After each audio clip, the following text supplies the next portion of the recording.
In a market that's obsessed with Apple MacBooks, you seldom see a laptop brand that takes the same idea and then builds it for Windows. Now, to call the Realmebook Slim a laptop which is inspired by the MacBook Air would definitely be an understatement. However, apart from the design, the company has also worked in ensuring that the Apple vision carries forward not just in terms of design but also in terms of build quality, all the while making the product quite affordable. This is Varun from GTR and you're watching my in-depth review of the Realmebook Slim, one of the best Windows laptops that you can buy in the market right now. Let's get started.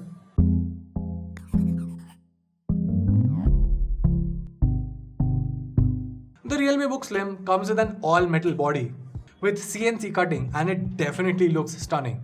We have the blue color variant here, which I'll admit I wasn't entirely sure of, but now that I'm using it, definitely looks very attractive. Alright, now as far as branding goes, Realme is a brand that's known for their dare to leave branding. So it was nice to see that there's only the Realme logo here at the backplate and that's it. Now, of course, this would not be a Realme laptop without that slogan, and the only place where you'll find that slogan is on the rubber pad here. Mind you that this is a thick rubber pad, which helps in keeping the laptop elevated to allow for better thermals. Now, I'll talk about that later in the thermal section of this review, but so far the design here is pretty good. In terms of I/O, you get a Thunderbolt 4 port followed by a USB-C 3.2 Gen 2 port on the left side. Over to the right side, you get a USB-A 3.1 Gen 1 port followed by a headphone jack. Now, one thing to note is that I have the i5 variant here. If you were to buy the i3 variant, the Thunderbolt 4 port will be replaced by another of the USB Type-C ports. So there's that. Other than that, as far as ports go, I would have preferred if the Realmebook came with some sort of SD card slot, whether it's a full-size slot or a micro SD, because that definitely helps creators like us. Now, I'll get to that in just a bit. But yeah, other than that, I think the Thunderbolt 4 port in itself makes up for the lack of an SD card or the lack of anything else for that matter. Because the Thunderbolt 4 port is not something that is common in this price segment. So yeah, that's an added bonus for sure. The laptop weighs a little less than 1.4 kgs and is actually slimmer than even the MacBook Air. This makes the laptop super portable and I did enjoy using this machine on the go. One thing that I did not like, however, is that for a laptop that is majorly inspired by the MacBook, it should have passed the one-handed opening test. Unfortunately, the Realmebook Slim comes short there and you actually need to apply quite a lot of force to pick this thing up, so it's not an easy experience. Moving along, we have the star of the show, which is the display. The 2K full vision display is a pleasure to use thanks to its 100% sRGB coverage. The colors are accurate and the 3:2 aspect ratio is perfect for productivity. The 14-inch display comes with very slim bezels and has a screen to body ratio of 90%. The panel also has a peak brightness of 400 nits, which on paper sounds like outdoor usage should not be an issue. Unfortunately, this thing comes with a glossy finish. Now, while that does make the content pop, the panel is not that great under direct sunlight, so there's that. Next up, we have the keyboard. So I dared say that not only is this a good keyboard, this is as good as a MacBook replica that you can get in the market. The key travel and feedback is literally the same, and the only thing that's different on Realme's laptop is the audio feedback, with the switches here being a bit louder. As far the experience goes, typists would love to use this keyboard as it's great for both short bursts of pace as well as extended hours of typing. There are a couple of shortcomings, however. For once, while the laptop does come with white backlighting, it is not that bright. Also, it's kind of stupid that every time you open the lid of the laptop, the LEDs just turn off and you have to press the F7 key to turn the backlight on again and again every freaking time. Secondly, the laptop is missing some prints. For instance, when I started using this laptop, I was baffled as to why the keyboard was missing the home and end keys. Days later, I discovered that you can actually press the function and left or right arrow keys to use those commands. I mean, having a print for the same would have been far too convenient, guys. But then again, apart from those two factors, the keyboard in itself is something that's a pleasure to use. Another thing that's a pleasure to use is the touchpad right below it. The surface here is smooth and it's a very wide touchpad as well.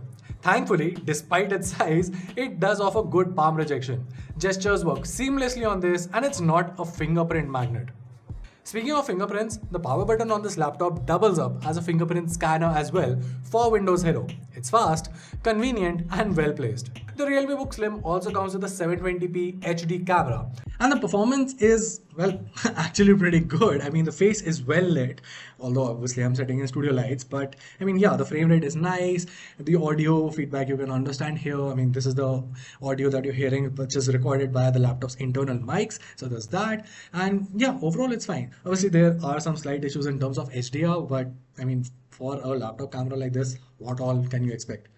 Actually, there's a lot that you can expect because Realme does make great cameras on their smartphones. So I was expecting them to put in some better hardware or some software kind of processing here to give us a better result. So maybe that is something that we can expect in a software update later on. But yeah, so far also it's a good experience and much better than what most of the competition offers. Next, we have the audio, and unlike the MacBooks, the Realmebook Slim has downward firing speakers. Though to their credit, the audio experience here is really good. They're from Harman, and while I personally don't really care about the branding, the experience here is definitely good.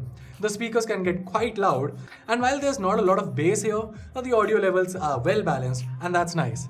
Additionally, you can control and tune your audio experience thanks to the DTS Sound app. Speaking about apps, let's talk about the software part. Out of the box, you get Windows 10 Home, single language, coupled with a licensed copy of MS Office 2019 Home and Student Edition. Realme has also bundled a PC Connect software, which they claim to offer seamless experience when connected with your phone. Now, I'll be honest, the connection process wasn't exactly seamless, but once everything was connected, it's a great app.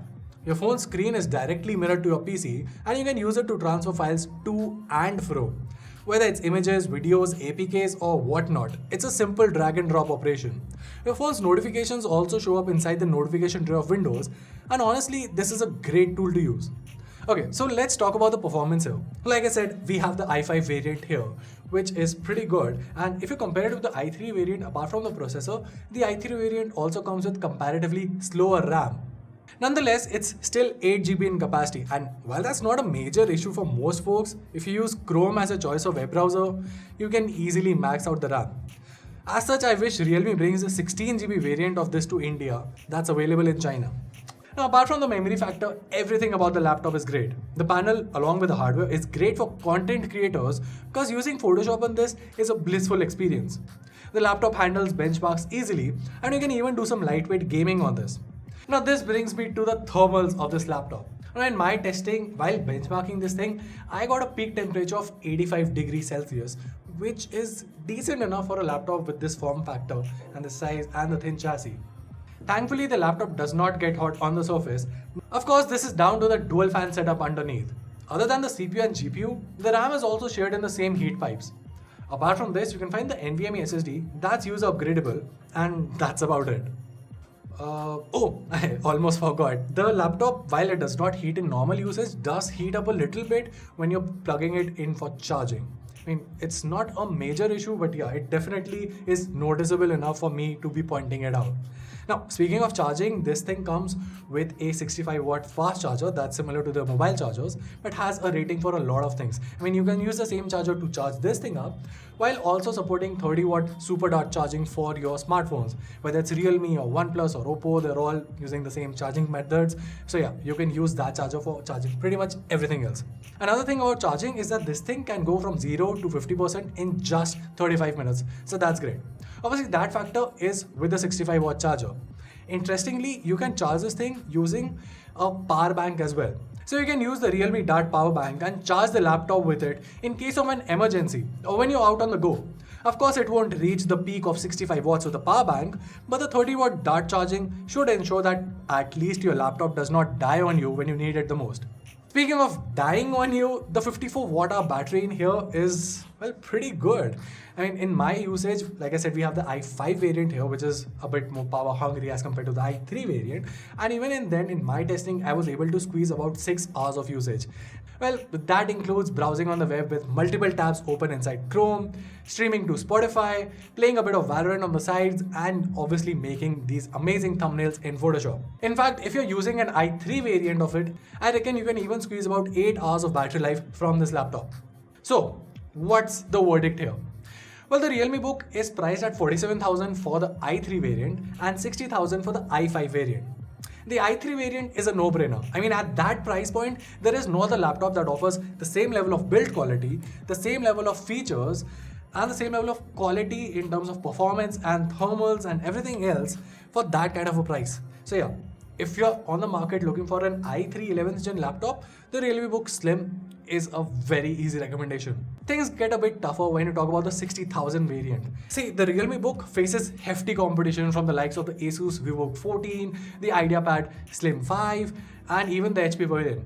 Not to forget the most direct competitor, which is the Mi Notebook Ultra, which we recently reviewed on our channel. With all of these options, is the Realmebook actually worth considering? Well, there are definitely things in favor of Realme. The design is great, the display is excellent, and the laptop barely compromises on anything.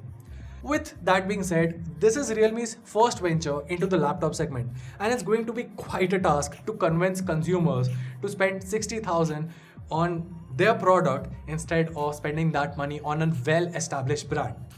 Now, speaking of competition, obviously a lot of folks are asking me about how does the Realmebook compete against the Mi Notebook Ultra, and I have a proper comparison video of that coming soon.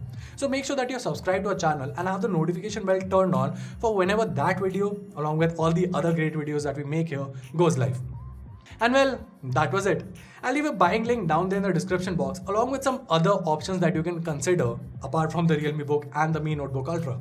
Also, if you found this video helpful, make sure to let us know by giving us a thumbs up and subscribing to our channel for more awesome tech content. Till then, this is Varun from GTR, and I'll see you in the next one.